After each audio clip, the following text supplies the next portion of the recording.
मोहसिन नकवी साहब की गजल। उजड़ उजड़ के संवरती है तेरे हिजर की शाम, न पूछ कैसे गुजरती है तेरे हिजर की शाम।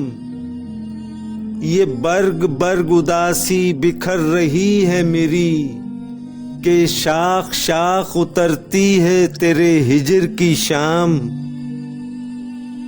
उजाड़ घर में कोई चांद कब उतरता है, सवाल मुझसे करती है तेरे हिजर की शाम।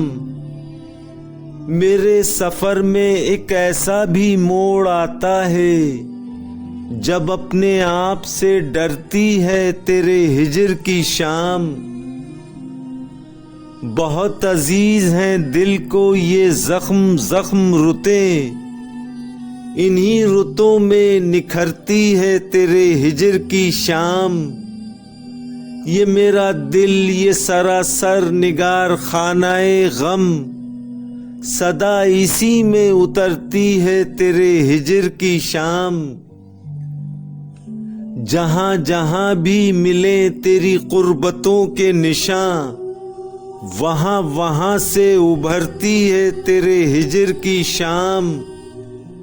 ये हादसा तुझे शायद उदास कर देगा, कि मेरे साथ ही मरती है तेरे हिजर की शाम।